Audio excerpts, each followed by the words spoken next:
अभी बहुत आगे तक जाएगी और असम कई क्षेत्रों में विकसित भारत का इंजन बनेगा। साथियों, आज असम और पूरा नॉर्थ ईस्ट भारत के विकास का नया प्रवेश द्वार बन रहा है। मल्टी मॉडल कनेक्टिविटी के संकल्प ने इस क्षेत्र की दिशा और इसकी दशा दोनों बदली है।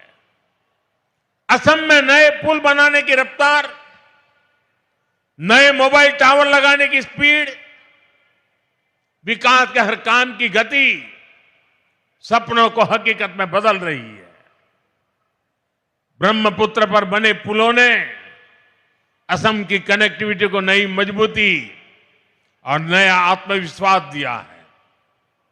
आजादी के बाद के 6-7 दशक में यहां केवल 3 बड़े पुल बन पाए थे, लेकिन पिछले 1 दशक में 4 नए मेगा ब्रिज पूरे किए गए हैं। इनके अलावा कई ऐतिहासिक परियोजनाएं आकार ले रही है।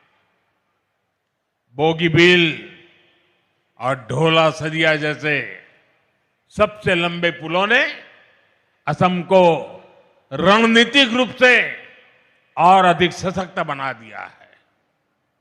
रेलवे कनेक्टिविटी में भी एक क्रांतिकारी बदलाव आया है। बोगीबील ब्रिज के शुरू होने से अपर असम और देश के बाकी हिस्सों के बीच की दूरी सिमट गई है। गुवाहाटी से न्यू जलपाईगुड़ी तक चलने वाली वंदे भारत एक्सप्रेस ने यात्रा के समय को कम कर दिया है। देश में वाटरवेज के विकास का फायदा भी असम को मिल रहा है। कार्गो ट्रैफिक में 140% की बढ़ोतरी हुई है। इस बात का प्रमाण है कि ब्रह्मपुत्र केवल नदी नहीं, बल्कि आर्थिक शक्ति का प्रवाह है। पांडु में पहली शिप रिपेयर सुविधा विकसित हो रही है। वाराणसी से डिब्रूगढ़ तक चलने वाली गंगा विकास क्रूज को लेकर उत्साह है। इसे north east global cruise tourism के मानचित्र पर स्थापित हो गया है। साथियों, कांग्रेस की सरकारों ने असम और पूर्वोत्तर को विकास से दूर रखने का जो पाप किया था, उसका बहुत बड़ा खामियाजा देश की सुरक्षा, एकता और अखंडता को उठाना पड़ा। कांग्रेस की सरकारों में हिंसा का दौर दशकों तक फलता फूलता रहा। हम केवल 10-11 साल के भीतर उसे खत्म करने की तरफ बढ़ रहे हैं। पूर्वोत्तर में पहले जहां हिंसा और खून खराबा होता था, आज वहां 4G और 5G टेक्नोलॉजी से डिजिटल कनेक्टिविटी पहुंच रही है। जो जिले कभी हिंसाग्रस्त माने जाते थे, आज वो आकांक्षी जिलों के रूप में विकसित हो रहे हैं। आने वाले समय में यही इलाके इंडस्ट्रियल कॉरिडोर भी बनेंगे। इसलिए आज नॉर्थ ईस्ट को लेकर एक नया भरोसा जगा है। हमें इसे और मजबूती देनी है। साथियों, हमें असम और पूर्वोत्तर के विकास में कामयाबी इसलिए भी मिल रही है कि हम इस क्षेत्र की पहचान और संस्कृति की सुरक्षा कर रहे हैं। कांग्रेस ने एक और पाप किया था। उसने यहां की पहचान को मिटाने की साजिश की थी, और यह षड्यंत्र केवल कुछ वर्षों का नहीं है। कांग्रेस के इस पाप की जड़ें आजादी के पहले से जुड़ी है।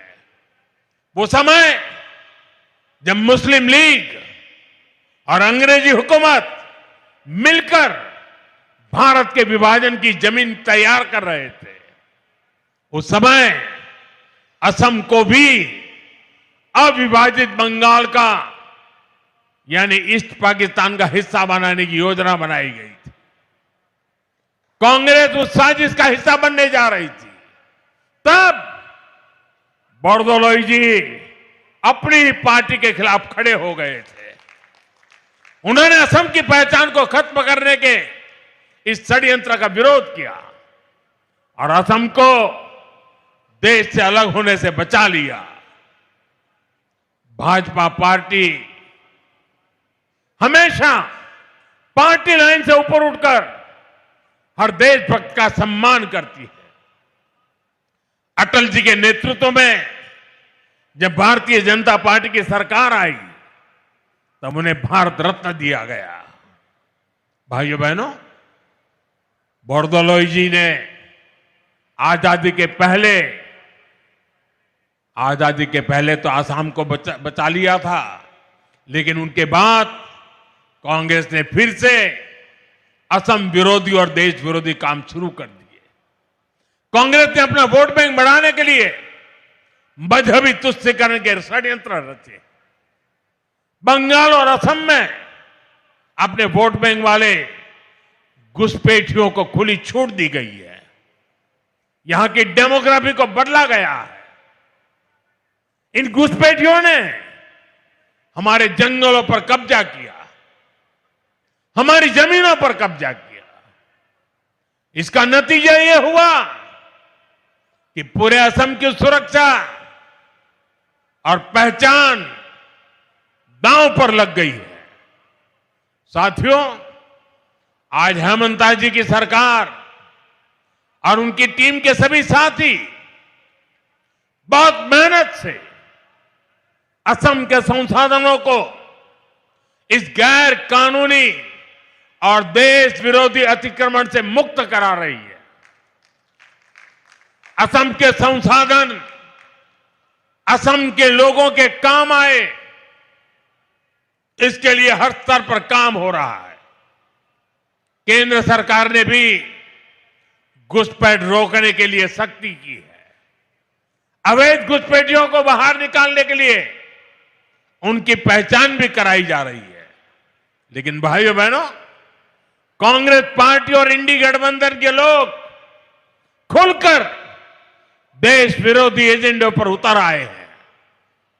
देश का सुप्रीम कोर्ट तक घुसपैठियों को बाहर करने की बात कर चुका है, लेकिन ये लोग घुसपैठियों के बचाव में बयानबाजी कर रहे हैं। इनके वकील कोर्ट में घुसपैठियों को बचाने की पैरवी कर रहे हैं। चुनाव आयोग निष्पक्ष चुनाव के लिए एसआईआर की प्रक्रिया कर रहा है, तो इन लोगों को देश के हर कोने में तकलीफ हो रही है। ऐसे लोग असमिया भाई बहनों के हितों को नहीं बचाएंगे। ये लोग आपकी जमीन और जंगलों पर किसी और का कब्जा होने देंगे। इनकी देश विरोधी मानसिकता पुराने दौर की हिंसा और अशांति वाले हालात पैदा कर सकती है। और इसलिए मेरे आसाम के भाई बहन, हमें बहुत सावधान रहना है। जिस असम की अस्मिता के लिए बोरदोलोई जी जैसे लोगों ने जीवन भर अपना सब कुछ न्यौछावर किया, हमें उसकी रक्षा करनी है। असम के लोगों को एकजुट रहना है। हमें असम के विकास को डिरेल होने से बचाना है। कांग्रेस के षड्यंत्रों को पल पल कदम कदम पर विफल करते रहना है। साथियों, आज दुनिया भारत की ओर उम्मीद से देख रही है। भारत के भविष्य का नया सूर्योदय पूर्वोत्तर से ही होना है। इसके लिए हमें साथ मिलकर अपने सपनों के लिए काम करना होगा। हमें असम के विकास को सबसे आगे रखकर चलना होगा। मुझे विश्वास है हमारे सामूहिक प्रयास असम को नई ऊंचाई पर ले जाएंगे। हम विकसित भारत के सपने पूरा करेंगे।